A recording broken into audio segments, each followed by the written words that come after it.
As the legislature prepares to discuss the electoral finance reform bill, not everyone is on the same page. Peace River North MLA Dan Davies says he and the rest of the Liberal Party have found a big problem with the bill. While they are not opposed to removing corporate and union donations from municipal politics, they oppose the $1,200 cap on individual donations. That sounds pretty good on the surface. However, when you start looking, certainly in rural areas where a lot of candidates, even myself running for city council in previous years, I self-fund my campaign.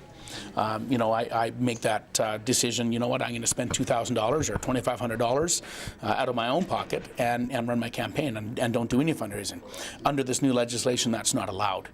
Davies has run 4 election campaigns for city council before running provincially in the spring.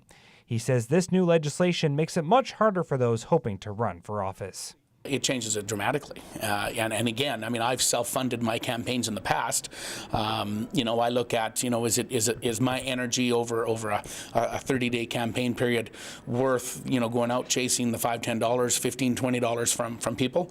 Or do I have the ability that I can just commit, $2,000 to my own campaign and to go from there and focus on that?